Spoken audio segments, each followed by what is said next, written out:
And welcome back for our second installment in basically our 12 and a half part series on Imperial Russia 1689 to 1917.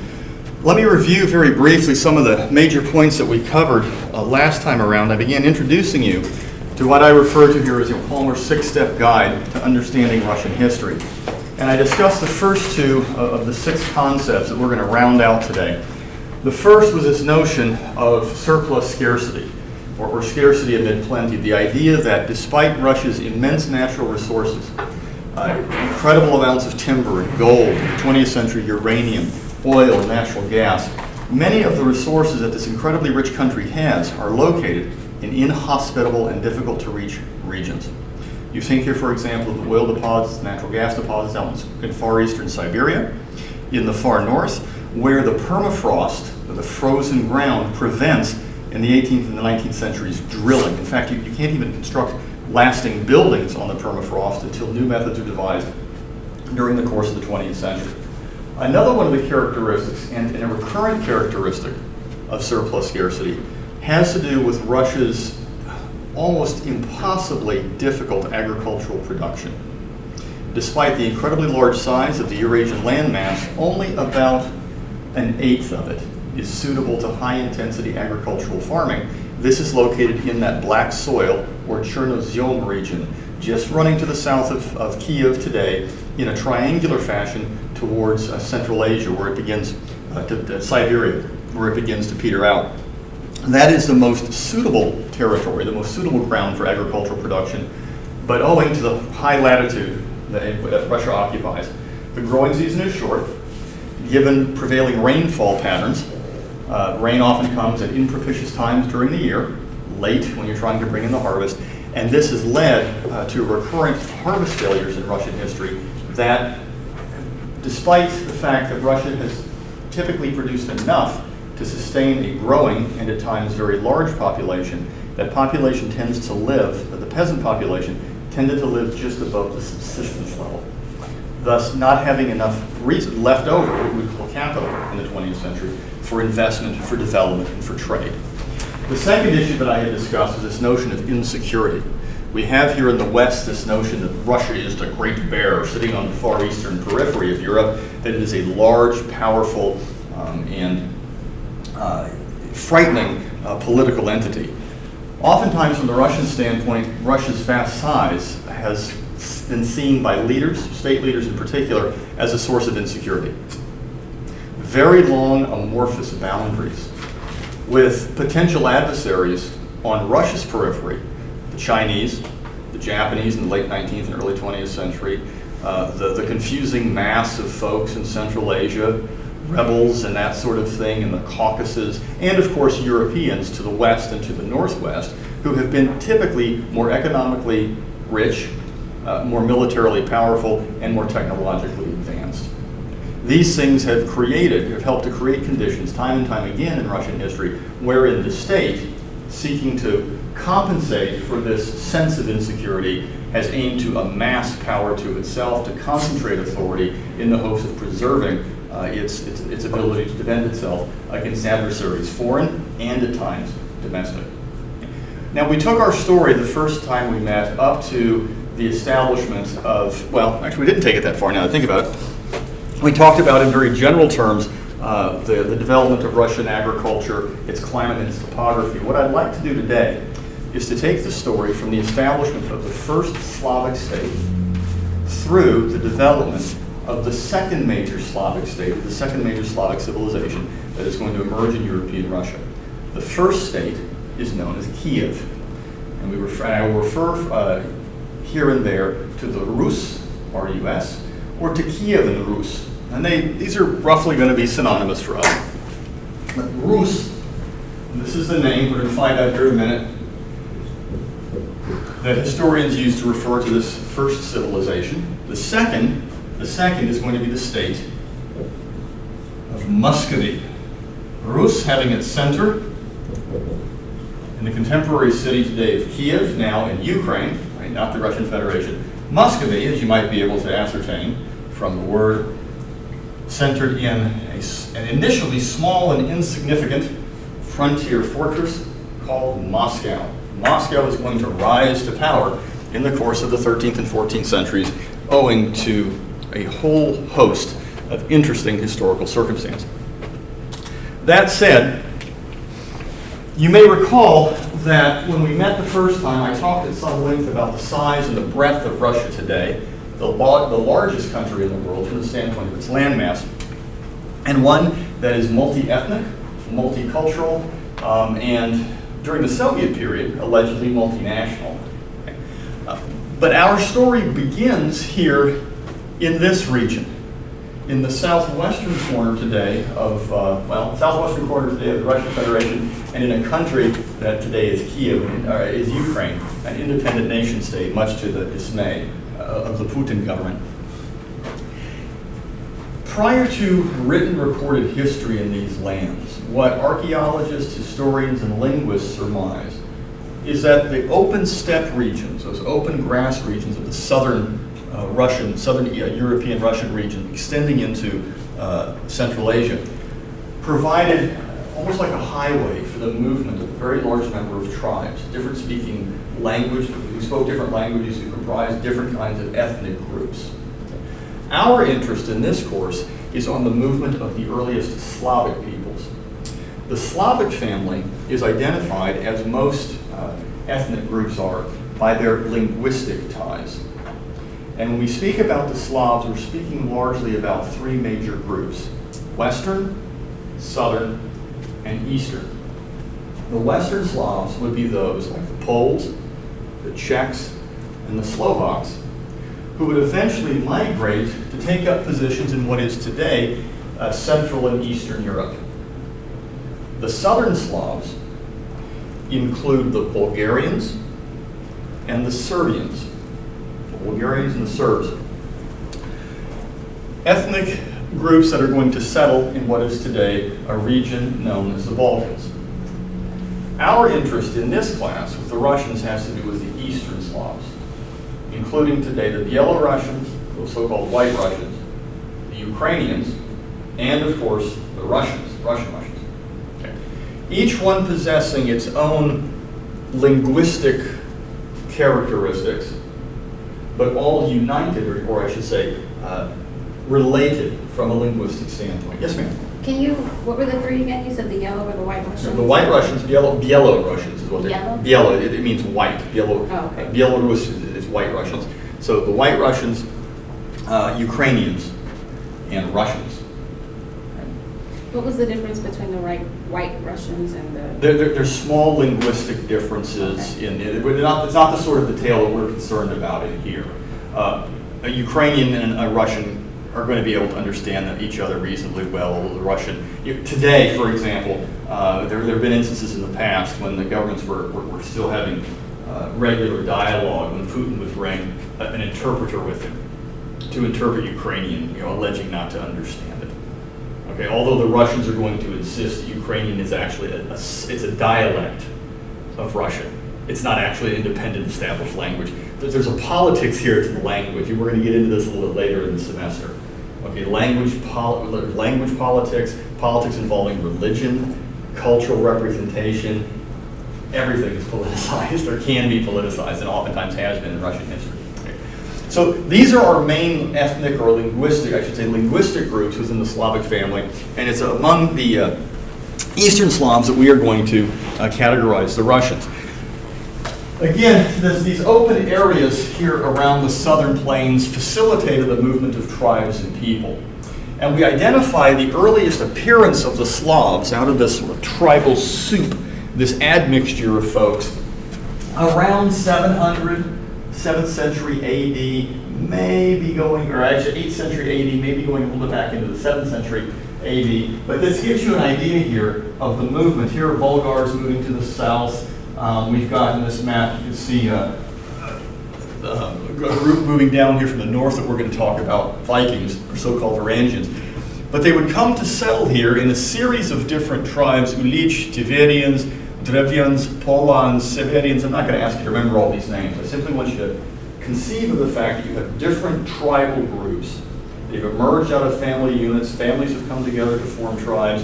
These tribes are gathering in a region in what is today Ukraine, what was in the Russian Empire, the southwestern portion, and they would come to settle along the banks of one of the great rivers of the western Eurasian landmass.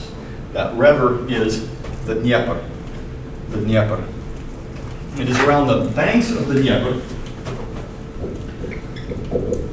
on the right bank, or the west bank, because the river flows from north to south, that we would have the establishment of the first major Slavic state. Now, the city that would come to be known as Kiev was founded just to the north of that black soil, that Chernozem region.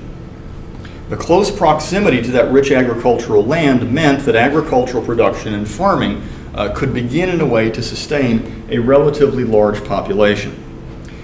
The river basin of the Dnieper was very well developed, with lots of tributaries, reservoirs, rivulets, and harbors.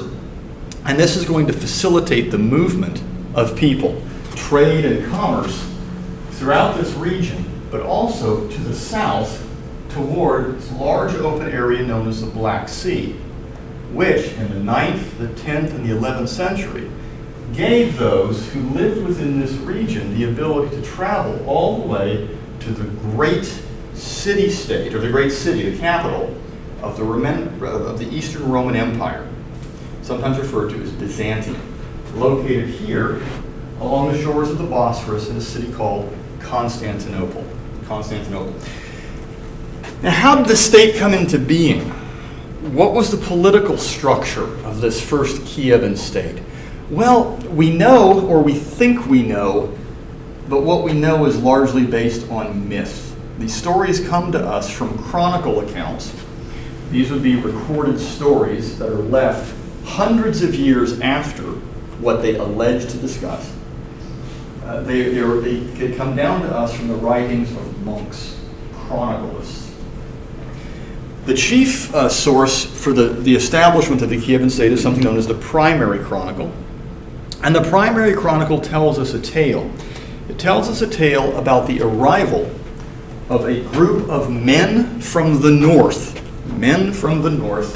who take the name Varangians, who, under the leadership of their great prince Rurik, the chronicle tells us, arrived around the year 860, 861, traveling along those river routes, those commercial and trade routes, all the way from the Baltic Sea down through the rivers along the Dnieper to encounter the Slavs who had established their city at Kiev along the banks of the river. What you're seeing here on this map are the various and sundry trade routes that existed between the 8th and the 11th century. The Varangians encountered? Yes, the Varangians are going to hop in their Viking longships. Okay. I'll talk about those in a second. They sail down these riverways, a little bit of portage maybe at one point. Then they find their way down the Dnieper and they encounter the Slavs at Kiev. Now, there are other ones. Another major one here is this trade route along the Volga. But again, as I mentioned last week, the principal movement is going north and south as opposed to east and west.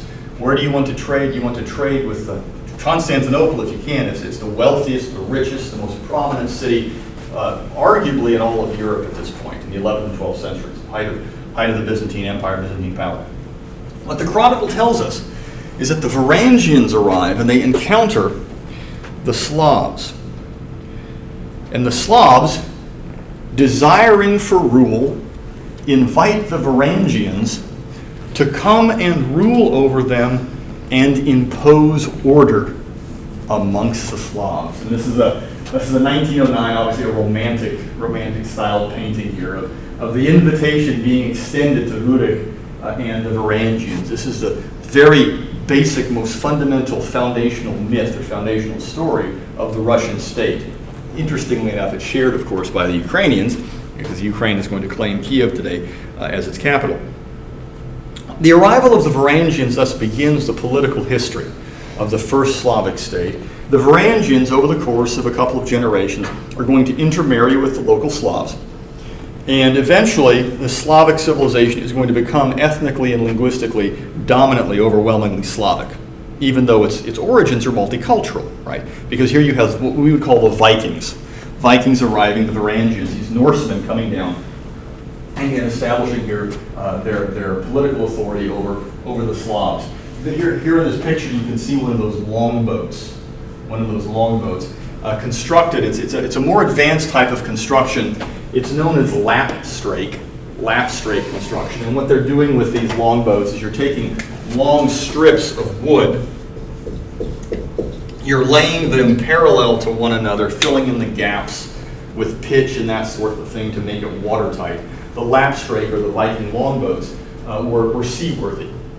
You could sail these out into the Black Sea all the way to Constantinople. The Slavs, the Kiev and the Rus, they had boats as well. Prior to the arrival, Lodia is the name given to them by the Russians. They are basically log boats. You cut down a tree, you hollow it out, you climb in it, and you row. Okay. Those boats were very adept at navigating the rivers. They could sail along the coastal areas. They were not so adept. They were not seaworthy in the sense that you could take them out into the Black Sea. What the Russians will do is they will adapt the technology of the lap-strake longboats from the Vikings. And this introduces us to one of the recurrent themes in Russia's long history, and that is the technology transfer that has often occurred coming from the west to the east, coming from the European parts of the continent into the Slavic-speaking lands. This is something that we're going to investigate time and time again over the course of this semester. The development or the acquisition here of this new technology from the Varangians, the arrival of the Varangians, the ability now of the Rus to sail further, to explore the boundaries of their world even farther, is going to bring them ultimately into contact with Constantinople. Coming into contact with Constantinople is an event of monumental significance in the history of Russia and frankly in the history of Europe as well. There had been missionary activity in the region as early as the mid-19th century, with missionaries being sent out by the Patriarch. Patriarch is the head of the Byzantine Church in Constantinople. You have a number of different patriarchates. We'll talk about this a little bit later in the class. Missionaries would move out into the Balkans and into Central and Eastern Europe, spreading the gospel of Christ's salvation and spreading as well the cultural ideas and ways of thought of the Byzantine East. It was a very slow process, of course. You don't have telephones and telegraphs, you don't have the internet, you don't have very well-developed roads in much of this region. You do, in the Balkans, roads left over by the Romans, right? So you've got a relatively well-developed highway system here, to the extent that the roads are still there, not so much. In fact, not any Roman roads, right? In European Russia, that's going to come back as well to be something of significance. So it's a slow process. It focuses necessarily on urban centers. If you're a missionary, why do you go to an urban center? There's more people there. That's right, more potential converts. This is exactly the way that Christianity had spread under the Roman Empire. Where are they going? They're going to Aleppo. They're going to Jerusalem. They're going obviously to Rome. That is where you're going to target.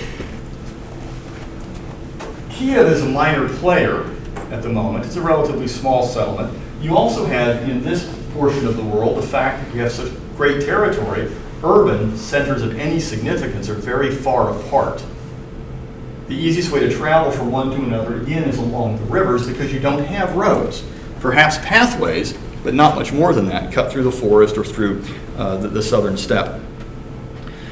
Christian beliefs for many, many generations are going to coexist alongside pagan beliefs. But the story that comes down to us, again, a primary chronicle account, written by a fellow by the name of Nestor, N-E-S-T-O-R, tells the story of the ultimate conversion of the Prince of Kiev, a fellow by the name of Vladimir, who is credited, I don't have an eraser. It's actually magneted Oh, okay, I do. I get to that eraser. Great. A fellow by the name of Vladimir, whose name you're going to see here just in a second, is credited with what is referred to rather prosaically as the baptism of the Rus. Because when the prince is baptized, when the prince accepts Christianity, so do his subjects. Okay? That's the way it worked in the ancient world. Here is another very romantic painting, sort of the baptism of Saint Prince Vladimir, painted in 1890. He is said to have accepted Christianity in the year 988. The story, the chronicle account left by Nestor, is actually quite interesting, more for its imagery that it invokes and its accuracy. Yes. Okay, where did Vladimir come from? 'Cause He's Prince of Kiev. yeah, what He claims his tie to the Rurikid dynasty. He's a descendant of Rurik. Okay. He's the political leader of Kiev. All right. Okay, we've gone from 862 and the arrival of the Varangians to 988. Okay, How did the Christians get there? Were they taking boats or were they just? They're traveling. Missionaries are exiting Constantinople. They're traveling along the riverways. They were going to encounter, spread the word of the gospel. So yeah, they're going out spreading the word of God. Okay, and So they weren't just like picking this city and going. No, they're traveling. They're traveling all over. They're traveling into Central Europe, traveling into the Balkans, traveling into Eastern Europe. They're eventually going to bring Christianity. Christianity is going to spread gradually. The last folks to convert, the Lithuanians, if I'm not mistaken. Lithuanians are still pagan as late as the 13th century. Okay, but it's a gradual process over many generations, and the records for this are sketchy. Okay. The story goes something like this, according to Nestor.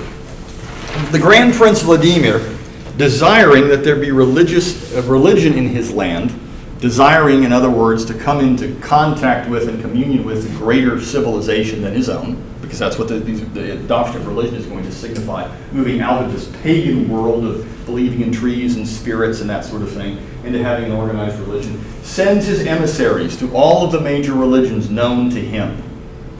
So he sends first a set of emissaries to the Bulgars. The Bulgars reside along the Volga, and the Bulgars are Muslim. And the emissaries of the Grand Prince return to Kiev, and they inform the prince, Gosudar, sovereign, there is no gladness among the Muslims. There is only sorrow and a great stench. They do not allow the consummation of pork, nor do they allow the drinking of alcohol. To which the chronicle account tells us, Vladimir responds, drinking is the joy of all the Rus. We cannot exist without that pleasure. So he's going to write off Islam. It's not going to happen. The Russians, the Slavs are not going to convert to Islam.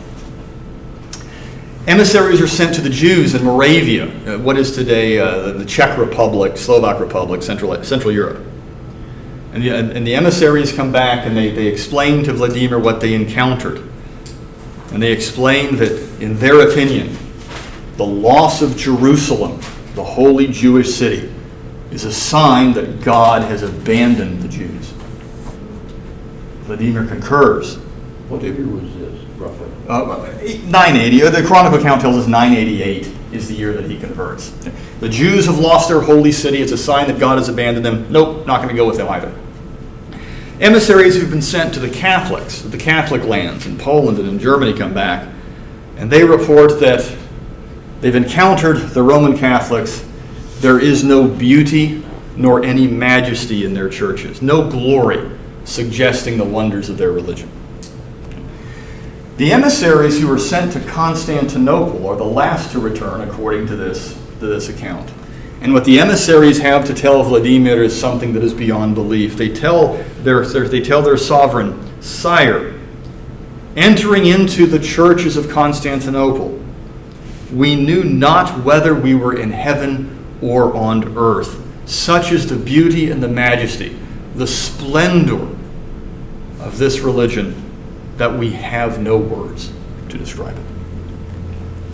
And it's on that report that Vladimir, again, according to this, and obviously this is a fabulous account. This is written hundreds of years after the fact, and it's designed to suggest the power and the majesty of the religion that the monk who is writing this account himself holds to. But there's also an element of truth to it, as we are going to see later in the semester, when we talk about Byzantine iconography, the layout of Byzantine churches, and the wonder and splendor that was Byzantine religious culture of the 9th, 10th, and 11th centuries. Some of these churches really were and are wonders to behold.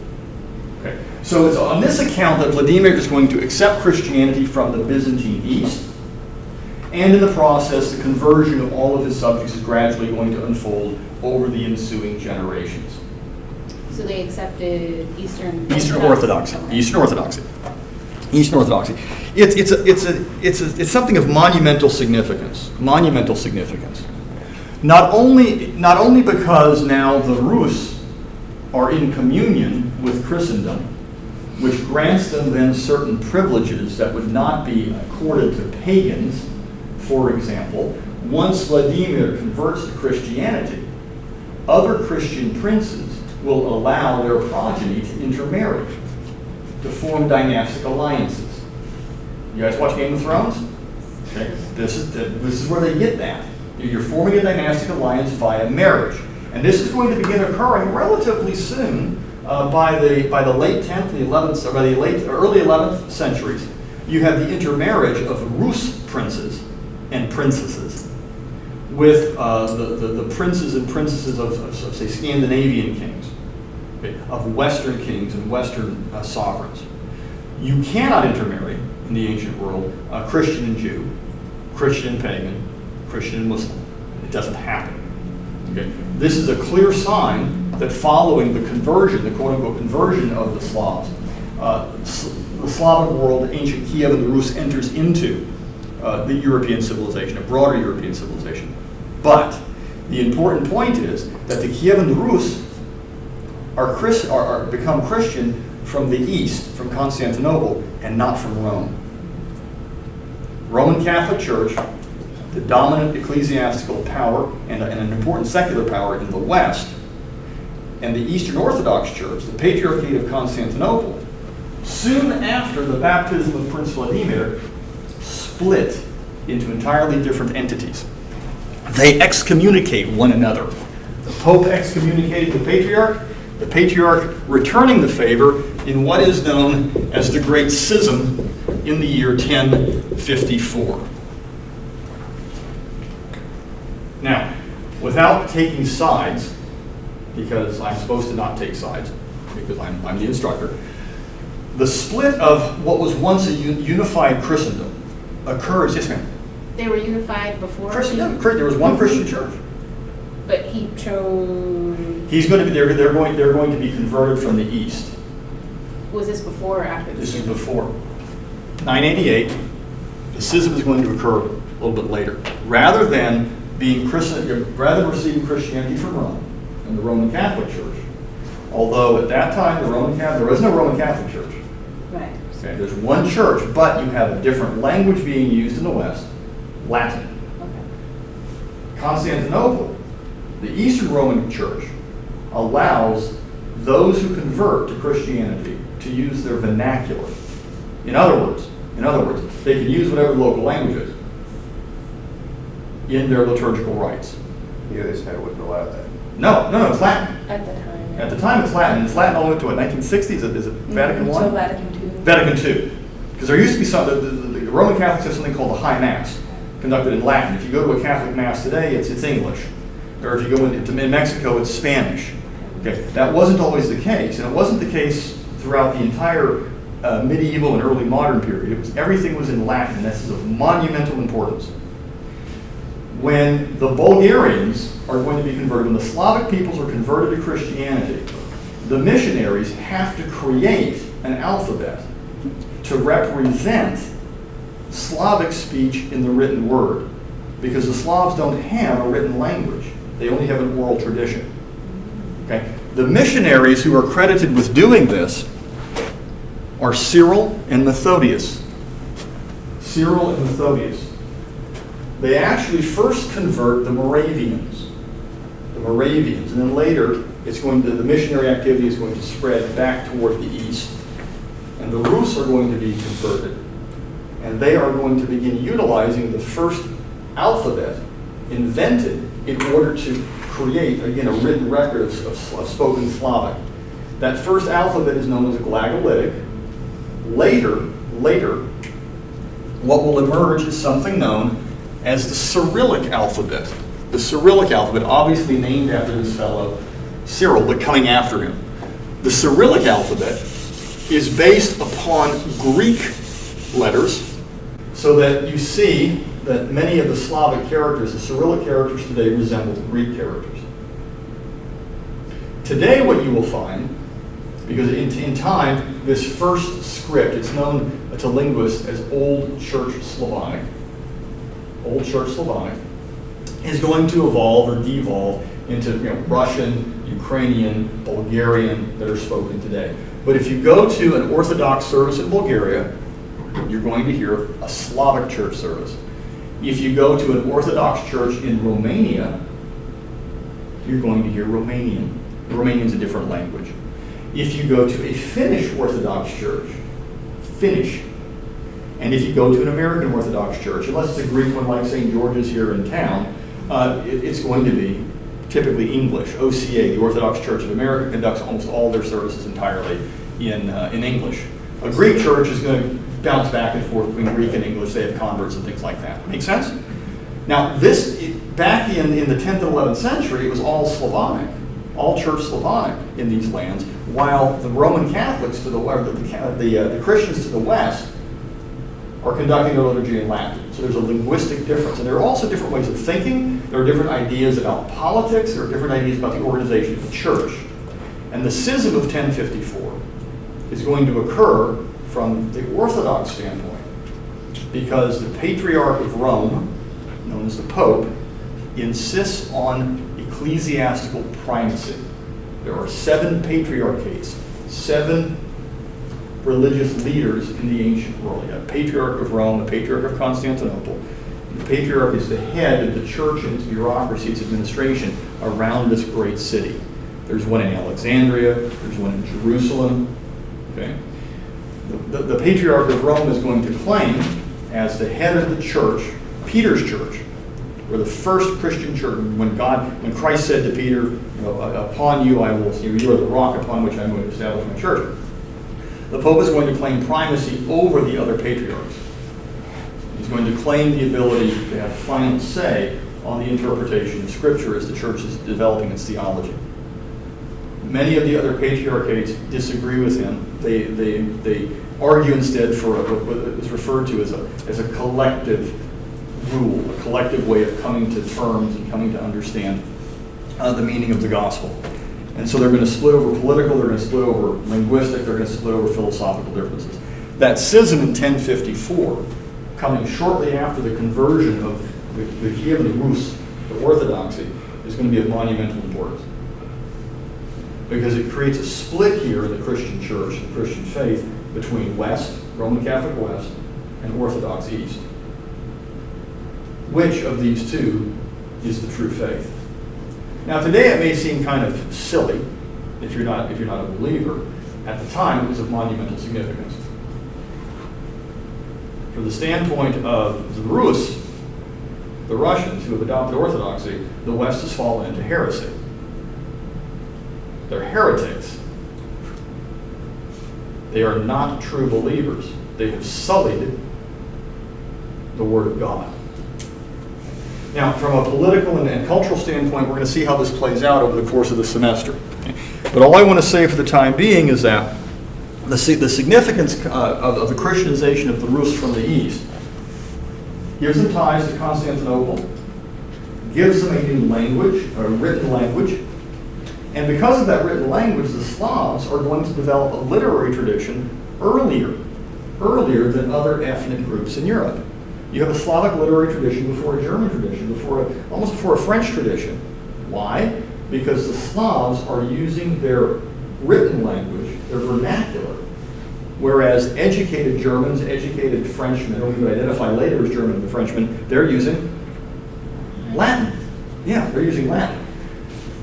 The flip side of all this, and we're going to see this play out here in a week or so, the flip side of all this is that the Slavs have no reason to learn Latin.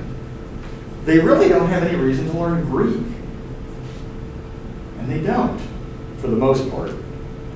Meaning that while Europe, Western Europe, including the British for the longest time, right, until Henry VIII, while the Europeans in the West have fallen mostly under the, almost entirely under the sway of the Roman Catholic Church, up until the Reformation, they have a unified language, a unified religious culture. They can communicate with one another because the educated elites are speaking and writing and thinking in Latin. The Slavs, that's the language of the heretics. Okay. This is of monumental significance when we get to the development of the Renaissance and the Reformation, which we're going to touch upon next week. Okay, we'll touch upon that the next time we meet. So, here you have it. The Christianization is of incredible importance. The other thing that Christianization from Constantinople does, in bringing the Kievan Rus into communion with the Orthodox, is it gives them greater and greater incentive and possibility for technology transfer. Once you have established a formal church, as a princely ruler, you are obligated to begin building ecclesiastical structures, churches, as a sign not only of your piety, but as a sign of your earthly power as well. And this is one of the things that the Rus rulers will begin doing soon thereafter. But if you're going to build a proper Byzantine Orthodox or an Orthodox church, you need proper Orthodox architects, engineers, bricklayers. You need the methods that are being used in Constantinople imported into your lands so that you can build right, proper cathedrals and churches. Stone masonry buildings are going to come to dominate here in church construction, at least initially. In the far north, where the stone's not really available, you're going to see the emergence in time of log construction. But what's important about Christendom and its arrival is that you're going to see the growth of masonry and the beginning of the erection of permanent stone buildings, whereas most early Slavic settlements were almost entirely made out of wood. That's going to be one of the singular things that's of significance from the standpoint of the development of technology. What emerges then around Kiev, and the reason why Christianization from the East is so important, is because it introduces now the third step of Palmer's six-step guide to understanding Russian history. And that is that Christianization from the East is going to lay the seeds for what I call Russia's role as Europe's other. Russia, the Kievan Rus state, the medieval Slavic state, is part of Europe. We know that from the intermarriage of princes and princesses. But it's not exactly the same because linguistically, religiously, culturally, they're separated. One is using Slavic vernacular, adopted Christianity from the East. The other is using Latin as a lingua franca, having been Christianized from the West. And this difference is going to grow, this gap is going to grow wider and wider as the years follow, and especially after some events that transpire in the 13th century that I'm going to cover in a second. Yes? You said the gap between the East and the West? It's going to grow wider. This is a cultural gap, inability to understand and accept one another. Seeing Russia as something that's not exactly Europe. You see this all the time today, even in news reports. Well, it's in Europe, the western part is, but it's also, most of it's in Asia. Are they European? Are they Asian? Are they something in between? Either way, probably not European. Okay? So it creates a sense of distance, a sense of otherness. It's going to play a very important role in defining and shaping not only Russian national identity, but frankly the identity here of something that we refer to time and time again as Europe, or the West, which is sort of its own intellectual construct. Okay. The Golden Age of Kiev. Kiev emerges now in the aftermath of Christianization, in the course of several generations, into a major medieval civilization. Its Golden Age corresponds from the late 10th century, roughly, with the conversion of Vladimir, into the early 12th century. It corresponds largely with the reign of Vladimir, who was Christianized, and his son, a fellow by the name of Yaroslav I, who also is known as Yaroslav the Wise. Obviously, we're not exactly sure when he was born. Not quite exactly sure when he was born. We know that he passed away in 1054. Are these also descendants of? Yeah, all of these princes are claiming to be descendants of Rurik, who first established Rus in 864. We're talking about the same dynasty, the same ruling family. Kiev emerges and becomes a prosperous and large medieval kingdom. In fact, the territories, the lands of Kiev and Rus, constitute Europe's largest medieval kingdom in terms of size. In terms of population, perhaps not so much. Kiev and Rus is overwhelmingly rural. 80% or so of its residents live in the countryside. They engage primarily in agriculture. But at Kiev and Rus does have its vibrant urban centers, not the least of which is the capital city itself, shown here in a diorama that aims to reconstruct what Kiev may have looked like around the city of 1100 AD. And what you see here is a very large, prosperous city, one with a great many churches, which you can tell here because they've got the quintessential domes on them, surrounded by a high wall and guarded by the fabled gates of Kiev. By the 12th century, we estimate that Kiev had a population of somewhere between 40 and 50,000. By comparison, London at the time, London, England, only had a population of 30,000. Paris, a little bit larger, at 60,000. But the point here is Kiev was a major medieval European state. Major European medieval state. And there were other cities within the Kievan lands that were similarly large. Novgorod, between 15 and 20,000. Chernigov, 20 to 25,000. And there were other major cities, Smolensk, Polotsk, Pereyaslav. It was a culturally advanced civilization with, comparatively, a high degree of literacy. Skilled craftsmen, copper and goldsmiths, glassmakers, carpenters, jewelers, locksmiths, scribes, silversmiths, had all developed and begun honing their crafts, obviously influenced by that dominant Christian civilization that had come from the East, but also including Slavic elements dating back to that pagan pre-Christian period. There is perhaps no better example of the cultural, artistic, and engineering heights to which Kievan civilization rose in the 11th and 12th centuries than an architectural wonder that is constructed in the year 1165.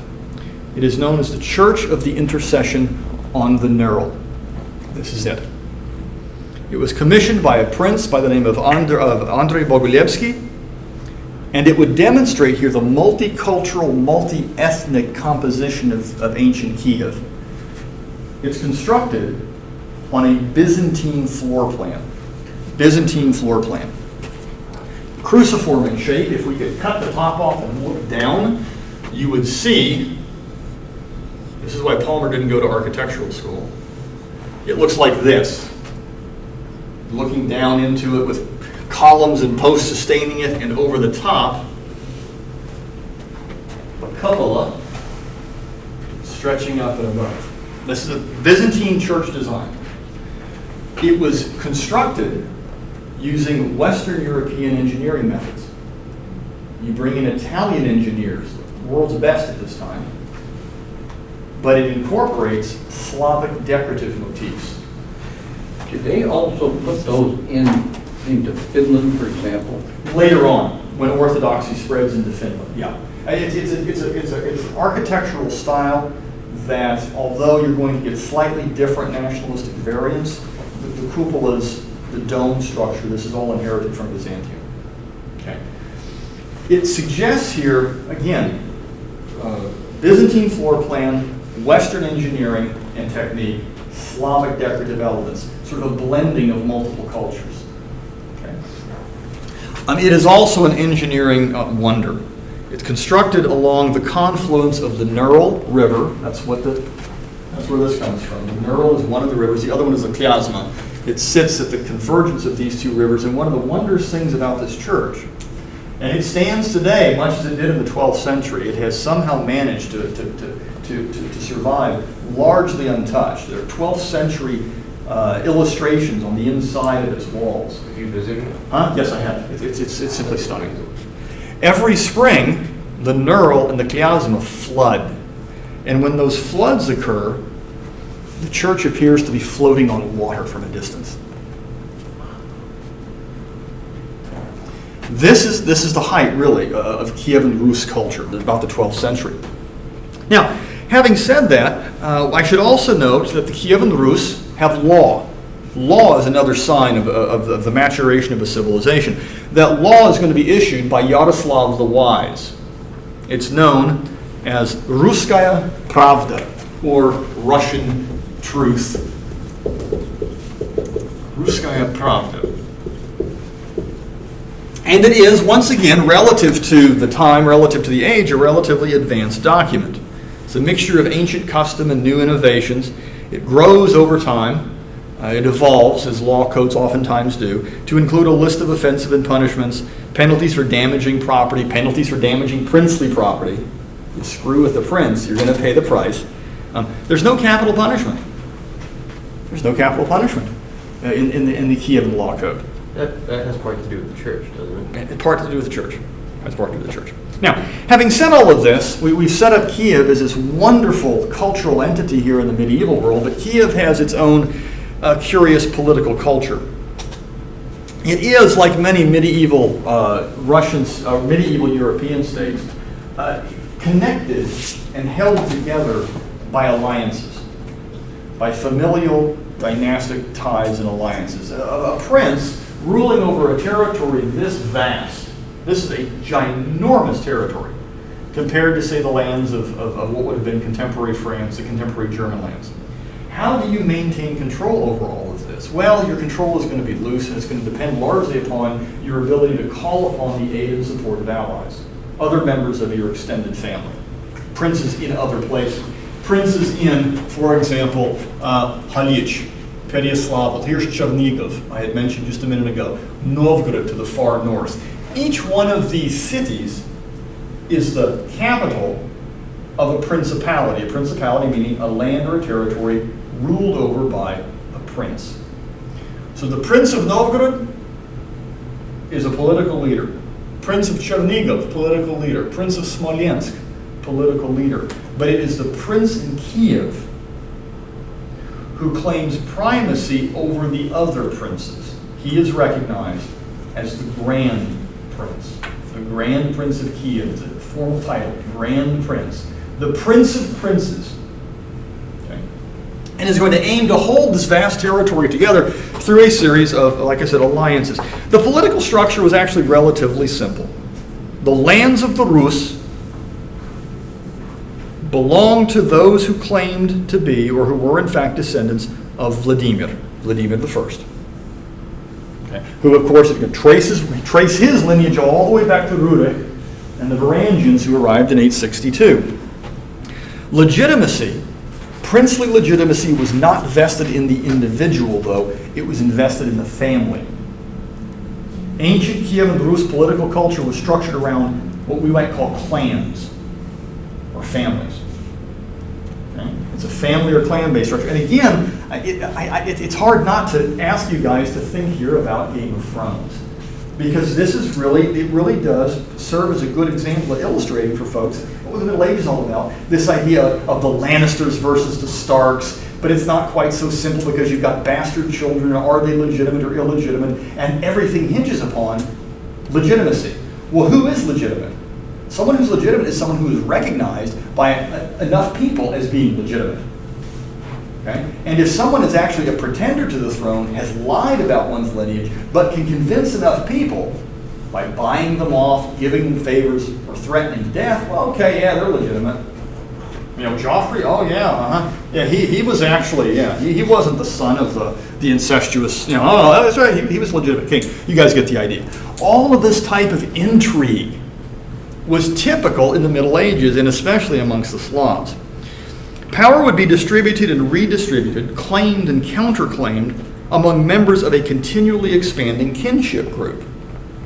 Because families grow in size, the population is expanding, there are more offspring. Most importantly, sorry ladies, there are more males, and that's going to be important. We're going to find out why in a second. As the number of offspring increase, the clan grows, the lands, if not, what happens? How do you sustain and support this growing princely clan? What is important about Kievan Rus is the nature of inheritance. It was different than the nature of inheritance in the West. In Western Europe, during the Middle Ages, what develops is a system of inheritance that is known as primogeniture. Under primogeniture, inheritance was relatively simple. The eldest male son inherited all the goods. King dies, it goes to the eldest prince. Prince dies, it goes to the eldest princelet. Okay? Second-born son, sorry. Third-born son, really sorry. Okay. What happened to those? Well, the second-born son typically is going to go to university in the Middle Ages. He's going to study to become a churchman. He's going to become a bishop, perhaps. He's well-connected, he's noble. He's going to receive or buy an office, and he's going to use his position within the church to augment his wealth and to augment his family's political power because of the tie to the church. Okay. Third-born son might receive a military commission. But what they don't receive is they don't receive their father's land, they don't receive their father's wealth, they don't receive their father's inheritable title. That goes to the eldest son. Make sense? That's in the West. Cases of death? Pardon? Oh, and we're talking about the West. That's the West. In Kiev and Rus, you do not have primogeniture. You have instead what we refer to as lateral succession. Lateral succession.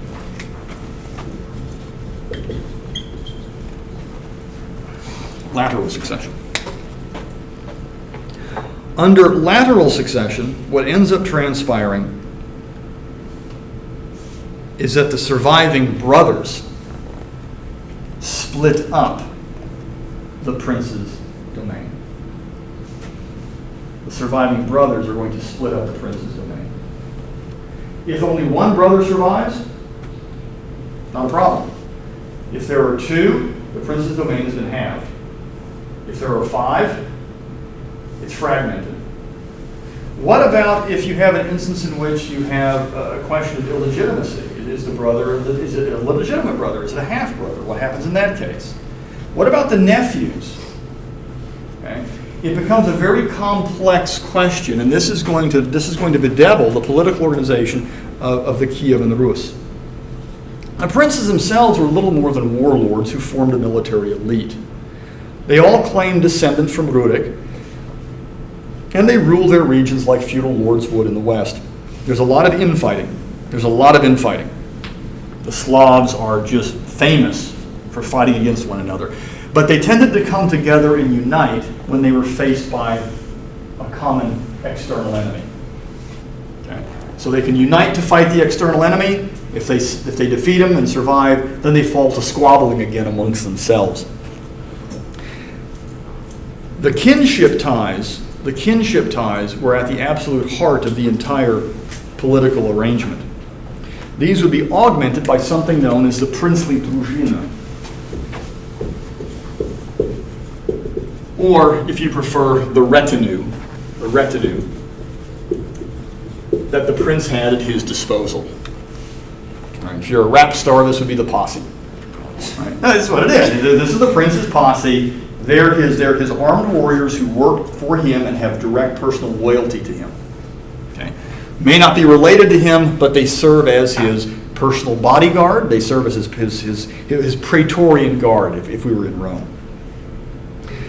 They are the coercive. The retinue, the druzhina, is the coercive base of princely power. They owe their loyalty directly to the prince personally. It tended to be a small and a relatively flexible institution. Within the druzhina, you might have a smaller one. These are the personal bodyguards. And the larger druzhina, those would be the folks that he's going to send out first to do his bidding when he needs something done. Along with the druzhina, you also had something known as dvor. And the dvor, we refer to as the prince. This is the princely household. His possessions, his land, his buildings, and that sort of thing. His extended household. Also might call it the court. Prince has got a court. This is his dvor, the princely court. We are going to encounter a word here in a little bit. It's the Russian term for nobility, dvoryanstvo. Comes from dvor, court. The dvoryanstvo were those at court. Courtiers is what they would be known as, or nobles in the West.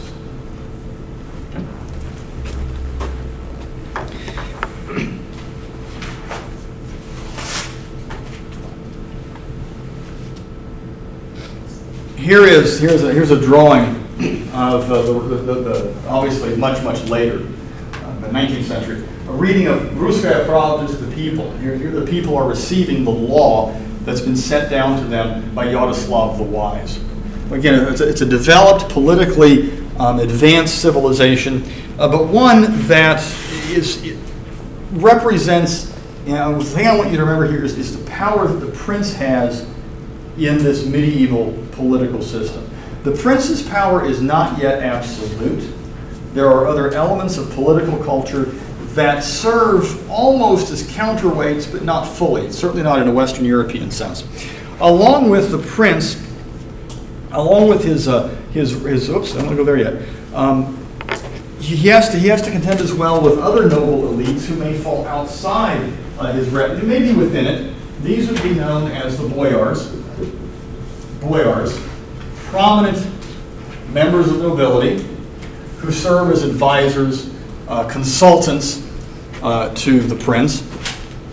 And each of the cities, the major urban settlements in Kiev and Rus, have a town council that is known as the Veche. The town council would be represented, these would be prominent personages within the town, maybe not nobles, who would gather together outside in the open in court, under the stars, under the sky, to discuss major issues of taxation, of what to plant, whether or not to succumb to the invader who's challenging them from abroad and to give in. Yes, ma'am. Real quick, what was the difference again between the boyars? Boyars are these are counselors to the prince. Veche is your town council, ordinary citizens. The Veche typically had a bell. You would ring the bell to convene the Veche. The Veches were located in the capitals of each principality. Oftentimes these meetings, which were oftentimes conducted in the open, they could be very stormy. Blows being exchanged, fighting break out, that sort of thing. Basically, some people identify them as being sort of a quasi-democratic entity. That may have been the case in one principality, the Principality of Novgorod. The Novgorodians have a reputation for not putting up with princes they don't like.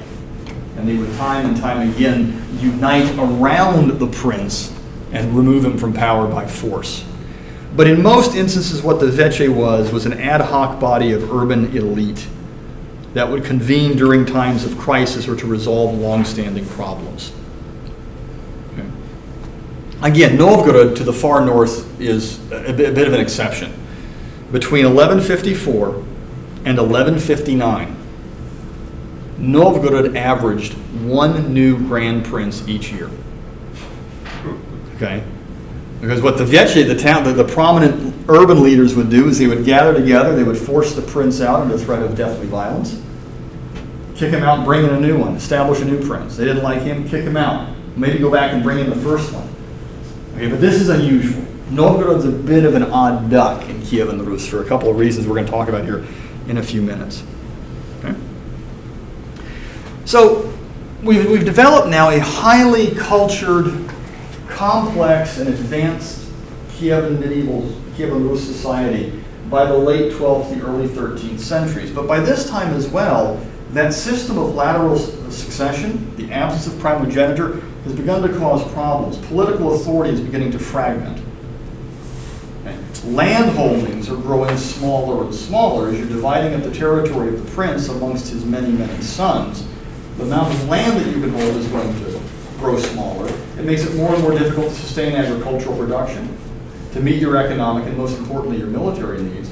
And the Kiev and Rus princes are fighting amongst themselves, trying to claim primacy over one another in their dynastic alliances.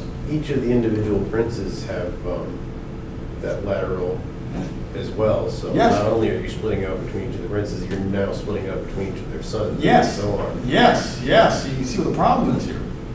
On the one hand, it's difficult to control a very large amount of territory, but on the other hand, it's impossible to sustain yourself if your territory is too small and everybody's squabbling over the spoils every time a leader dies. It was at just this point in the early 13th century, as Kiev was beginning to fragment politically, that the Kievan Rus would face a major challenge arising from the east. And that was the arrival in 1237 in the lands of the ancient Rus of the Tatars, also known as the Mongols. A nomadic warrior people from the Far East, the Mongolian steppes, who, during the first decades of the 13th century, had been united under the leadership of arguably history's greatest military leader, Genghis Khan, who had begun the process of conquering Asia and then moved west, expanding across the Eurasian landmass into Central Asia before he died in the year 1227, at which point he would be succeeded by his grandson, Batu, B-A-T-U, or Batu Khan. Khan being the title, right? That the leader of the Mongols, or a leader within the Mongols or the Tatars possesses. In 1237, inhabitants of Ryazan and Murom. Ryazan and Murom. Let me go back here for a second to my map. See them on here. Ryazan is right here at Murom, both cities within the Principality of Murom and Ryazan on the very far eastern edge of Kievan Rus. In 1237, something appears. The Tatar host. And emissaries are sent from the Tatars to the princely leaders in Murom and Ryazan, demanding tribute and obeisance to Batu Khan.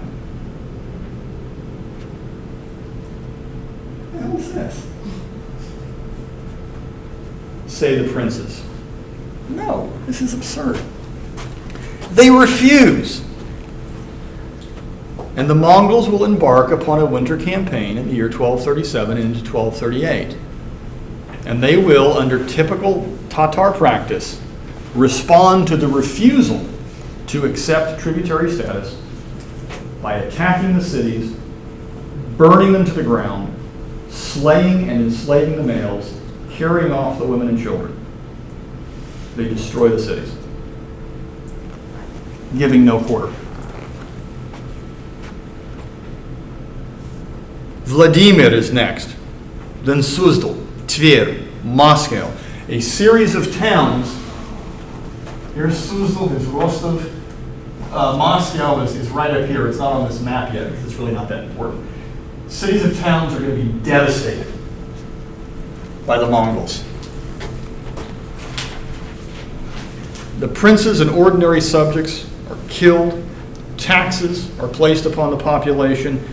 Women are enslaved, children are enslaved, artisans and skilled craftsmen are taken, and they're going to be sent to the Mongol or the Tatar court where they are going to be forced to work for the Khan. And then, after this campaign, this winter campaign of pillaging and raping and looting, the Tatars disappear. Did they leave, like... What they do, they attack in 1237, and they turn south. And they work their way into the Balkans. They're going to work their way eventually all the way as far west as what is today contemporary Czech Republic. So why did they not continue through? Well, they disappeared in 1238 after this campaign of violence, only to return 2 years later. A temporary detour, and they let us go back. In 1240, they return. And on the 6th of December, the feast day of St. Nicholas, following a short siege, the Mongols capture Kiev itself, the capital of Kievan Rus. They treat the inhabitants of the great capital mercilessly, devastating the region, giving no quarter. It is estimated by historians that the Mongol or the Tatar invasion killed as many as 10% of the entire population of Kievan Rus. Those are killed. That doesn't include those who were enslaved, captured, carried off. Princes who wish to survive, who wish to live, are forced to proclaim their obeisance, their obedience to the Khan, to recognize that he now is their lord over this earth. Skilled artisans and unskilled laborers are sent to aid in the construction of the Golden Horde's capital. It's located at Sarai, which is down here along the Caspian Sea. What, I'm sorry. Sarai, Can you repeat S-A-R. what you said about that place? And this is the capital of the Khan. This is the Khan. This is the Tatars' capital. Okay. It's a long way away, isn't it? They were taken back there? Yeah, you take the artisans back to the king, to the Khan's court, and make them work for him. You're a goldsmith. You're coming with me. I like gold things. You're going to make them, or I'm going to kill you. Why is it that the Mongols, shown here in a later reconstruction, why is it that the Mongols were able to succeed so well? In no small part because they possessed superior military technology. They were highly mobile, relying principally upon upon archers on horseback, sweeping out of that open steppe that we talked about last time, unimpeded by geographic boundaries, Compound bows. using compound bows that had a very long range, that were highly accurate, and had an extraordinarily high rate of fire in a skilled bowman's hands. They were also adept at siege tactics, using things equivalent of like catapults and trebuchets, setting fire to the overwhelmingly wooden Slavic settlements. A manuscript drawing, a primary chronicle drawing of the sack of Suzdal in February of 1238 by Batu Khan's forces tells us basically everything we need to know. They use fire to set the thing alight. It's almost entirely a wooden city, except for a couple of churches and maybe the prince's house. Okay. They also had more troops. I said that Kiev around the 12th century had a population of 50,000. It's estimated that Batu Khan had at his disposal in 1237 as many as 130,000 troops. So the Mongol horde was more than twice the size of Kiev 50 or 100 years earlier. This is a massive military force. Now that includes all of them, and they're not all 130,000 are in the Slavic-speaking lands, but you guys get the idea. Life under the Mongols, what comes to be known as the Mongol yoke, or the Tatar yoke, interchangeable, would continue for almost 240 years. 1237, the first appearance of the Mongols, you could say 1240, the fall of Kiev. It's going to last, we're going to talk about this second half today, it's going to last until about 1480. The period of the Tatar yoke is also of incredible significance for the development of the future history of the Slavic-speaking peoples. There's a great deal of debate over the extent of the Mongol influence. Was it an economic disaster? That's difficult to say. It's difficult to assess the extent of the economic damage because we don't have figures. We don't have tax returns and things like that.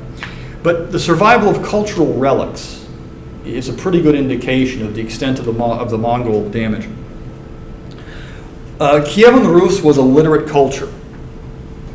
We know this because we have written records produced in the 11th, 12th, and 13th centuries. But 90% of all the written records that we possess come from Novgorod. Novgorod. Far to the north in an area that the Mongols didn't quite fully subjugate. It's on the very outskirts of Mongol or Tatar power. So they destroyed everything else? Damn near destroyed everything else. What was the Golden Horde? It's synonymous. The Golden Horde is the name given to this Mongol invading force. Okay. There are different subgroupings that are going to emerge. The Golden Horde is the principal tribal group of the Tatars under Batu Khan.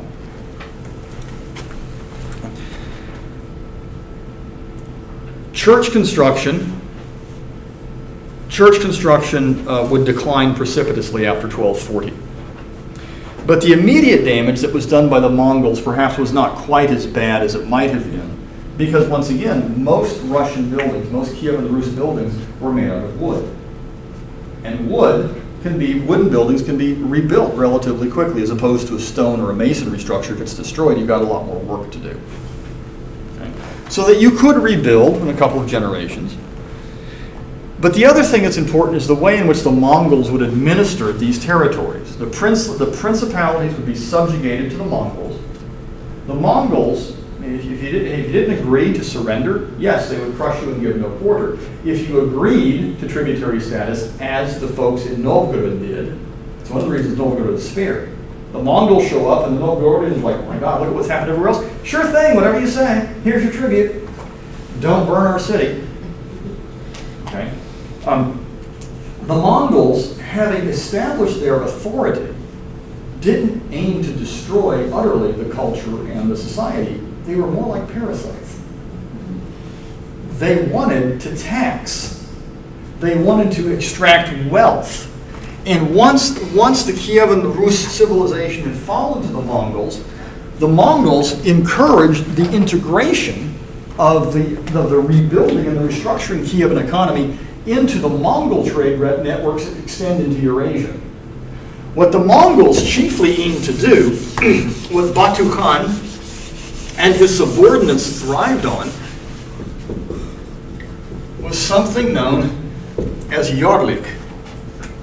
This was the tribute, the protection money that the principalities were expected to deliver on a regular basis to the Khan at his court in Sarai. Yarlik. It's protection money. Just like your local thug in Chicago ward politics, it's a nice business you got there, buddy. Hope you can keep it. There you go. Think about Goodfellas if you like gangster movies. That's what Yarlik is. It's a type of protection money. They had no desire to kill the host. They just wanted to suck the wealth out of it. From a political and cultural standpoint, the Mongols brought virtually nothing of any worth. Virtually nothing of any worth, politically or culturally. Did they leave? They left their people though there, didn't they? They leave some representatives there, and later what they're going to do is they are going to entrust the local prince to take care of administrative matters. I'm going to talk about that in just a second. You're not going to have permanent Mongols staffing these cities. How did so many? I mean, they look Asian, but they're Russian. No, they're Asian. No, like nowadays, I had a child from Kazakhstan in the classroom. Mm-hmm. She spoke Russian, but was clearly of Asian descent. Yeah, Central Asian. So did they leave them there? Like, did they leave people there? No. What you're going to see, we're going to talk about this later, the spread of the Russian Empire. What the Mongols do is they're going to allow, once they've established their formal authority, they're going to allow then the princes in these principalities to take care of administrative matters for them. They've got other things to do. They've established control over, let's say, Tver. Prince of Tver. Okay. You will be delivering Yarlik on a regular basis. What happens if you don't? We are going to come back and we are going to kill you. We're going to burn your city. We're going to take slaves, and we're going to teach you a lesson. Okay. When that happens, and that does happen from time to time, the Russian principalities rise up and they say, and the Mongols come back in and they go, and we're going to talk about that on the other side of the break. Yeah, they're not administering this. They just want the money, and they want to make sure that money keeps flowing in. Culturally, they add nothing. Politically, they add little. Some administrative and military practices are going to enter into Russian culture. The Russian terms for money, the Russian terms for a lot of different kinds of weapons have Tatar roots. So, and that's it. That tells us something. Деньги, it means it's Russian for money. It's not a Slavic word. Etymologically speaking, it traced back to the Tatar that the Mongols spoke. Some of the terms they have for weapons, that's true as well. Okay, one cultural practice that will be introduced, and it really does come to be a regular feature of Russian culture, is the Mongol habit of requiring those who come to petition a Mongol leader of adopting something known as chelobitnaya. I'm not going to ask you to remember the word. Chelobitnaya is what it is in Russian. This is the equivalent of what the Chinese would call kowtowing. You've heard of that term, kowtow? Okay. To kowtow means when you come to me, because I'm your ruler, to petition me, you will demonstrate publicly that you are beneath me. I'm sitting on my throne. You want to come and you want to approach my throne. You are going to get on your hands and your knees. You are going to put your head all the way down to the ground, and your forehead's going to touch the ground. You are putting yourself in a position as the lowly worm in front of me, because I am Khan. And if you don't, the princes were required annually. The Muscovite princes, or I'm sorry, the Kiev, what's left of the Kiev Rus princes are going to be required to travel to the Khan's court on a regular basis. And they have to engage in these public acts of humiliation, demonstrating their subordination to the Khan. They are going to kowtow. They are going to be required to clean the stables of the Khan, to wash his horses. They're not just bringing the yarlik, they're bringing the yarlik and they're doing the chores that otherwise would be relegated to slaves. Because in the Khan's eyes, they are. Make sense? Okay. So, the one thing that the Mongols managed to do, although it takes a while, I talked about the Kievan Rus princes fighting amongst themselves, and they also come to unite around a foreign adversary, and in time, the Mongols are going to serve as that common enemy around which, gradually, it's going to take 240 years, the Rus are going to unite. Okay. They do so in no small part thanks to the power that the church is going to experience. And the one institution that benefits from Mongol domination is the Russian Orthodox Church, or the Slavic Orthodox Church. Because the Slavic Orthodox churches are allowed to keep their lands. They are more often than not despoiled, not ransacked by the Tatars. The Tatars are very, very politically astute. What they do instead is they go to the church leaders and they say, here's the deal. You include the Khan and his Mongol servitors in your regular liturgical practices. You pray for them. In the liturgy, in the Orthodox liturgy, you have a series of litanies or prayers unto God, beseeching for health and well-being of Christ, health and well-being of the church, crops, fair weather, but also praying, offering a litany or a petition to God to preserve and protect one's earthly leaders. These would be included in liturgical practice. And as long as the church obeyed and did this, the church was allowed to keep its possessions. Church lands would actually be augmented. Church wealth would actually grow. The Khans would leave it alone because you mess with somebody's religion. They didn't want to stir up trouble amongst they just wanted the money to keep flowing in. So the church is going to grow and prosper to a certain extent. It's going to become the repository of Slavic culture and Slavic memory.